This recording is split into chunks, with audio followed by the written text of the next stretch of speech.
یا ربی انی اسألک العفو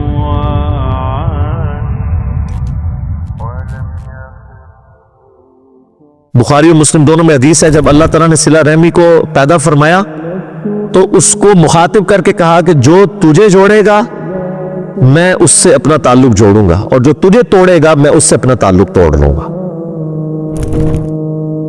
تو یہ اسلام میں حقوق اللہ اور حقوق العباد یہ پیرلل میں چلتے ہیں۔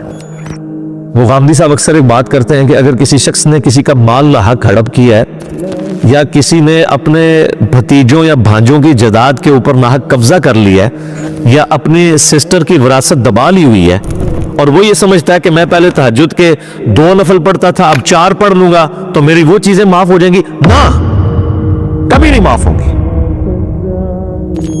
آپ خانہ کعبے میں تکبیر اولیٰ کے ساتھ پوری زندگی بھی نمازیں پڑھتے رہے، ایک پیسہ بھی کسی کا دبایا وہ معاف نہیں ہونا۔ بخاری اور مسلم دونوں میں حدیث ہے، جس نے ایک بالش زمین بھی کسی کی دبائی 7 زمینوں کا توق اس کے گلے میں ڈال دیا جائے گا قیامت والے دن۔ 7 زمینوں کا توق صرف ایک بالش، 9 انچ زمین۔ یہاں لوگ پورے مکان ہڑپ کر جاتے ہیں، پلاٹ ہڑپ کر جاتے ہیں لوگوں کے۔ اسی لیے مسلم شریف میں حدیث ہے، اللہ تمہاری شکلوں اور مال کو نہیں دیکھتا، دلوں اور اعمال کو دیکھتا ہے۔ یہ کیا کس لیے تھا؟ شکل جتنی مرضی معصوم نورانی بنا لو، مال جتنا مرضی اللہ کی راہ میں خرچ کر دو، اللہ نے تو یہ چیک کرنا ہے یہ کیا کس چکر میں کر رہا ہے۔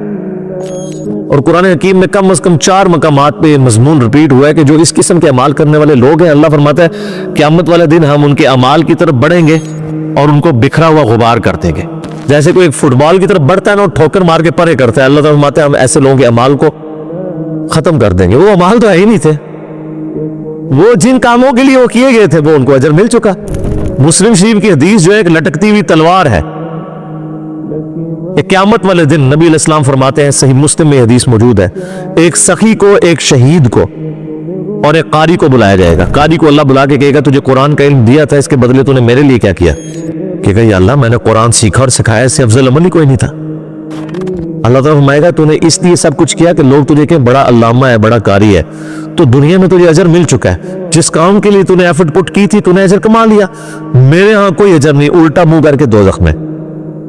پھر ایک سخی کو بلایا جائے گا، اللہ فرمائے گا اتنا مال دیا تھا کیا کیا؟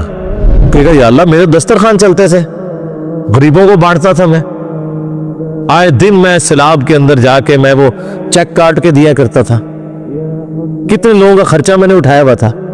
اللہ تعالیٰ بھائی یہ تو نے سب کچھ اس لیے کیا لوگ تجھے کہیں بڑا سخی ہے، بڑا اللہ کی راہ میں خرچ کرنے والا ہے، تو لوگوں نے خوب تیری تعریف کی ہے نا دنیا میں، تو بس یہی اجر تھا، میرے پاس کوئی اجر نہیں ہے تیرے لیے، الٹا منہ کر کے دوزخ میں۔ اللہ کی آپ غیرت دیکھیں کہ اللہ تعالیٰ کسی نیک عمل کو بھی قبول کرنے کے لیے تیار نہیں ہے اگر خالصتاً اس کے لیے نہ ہوا۔ اللہ بڑا ڈاٹا ہے، کتابوں کا خدا اور ہے اور بابوں کا خدا اور، یہ کتابوں کا خدا ہے۔ مسند احمد میں حدیث ہے، جس نے دکھلاوے کے لیے نماز پڑھی اس نے شرک کیا، پڑھی نماز کیا شرک، جس نے دکھلاوے کے لیے روزہ رکھا اس نے شرک کیا، اور جس نے دکھلاوے کے لیے صدقہ کیا اس نے بھی شرک کیا۔ اچھا کر رہا نیکی ہے اور الٹا جدو کہتے ہیں گاٹے فٹ ہو رہی ہیں، شرک تیاکاری۔ اور مسلم شریف کی حدیث میں آتا ہے تیسرا وہ لایا جائے گا شہید، تو اللہ تعالیٰ کہے گا تجھے میں نے اچھی صحت دی، سب کچھ دیا، اس کے بدلے تو نے میرے لیے کیا کیا؟ تو کہے گا یا اللہ جان تو تھی، دے دی تجھے سب سے قیمتی چیز اپنی۔ اللہ فرمائے گا تم نے جان اس لیے دی کہ تاکہ لوگ تمہیں بہادر کہیں، تو دنیا میں تمہیں اس تعریف سے نوازا گیا تھا، ہو سکتا ہے مرنے کے بعد میڈلز بھی مل گئے ہوں، میرے پاس کوئی اجر نہیں ہے، الٹا منہ کر کے دوزخ میں۔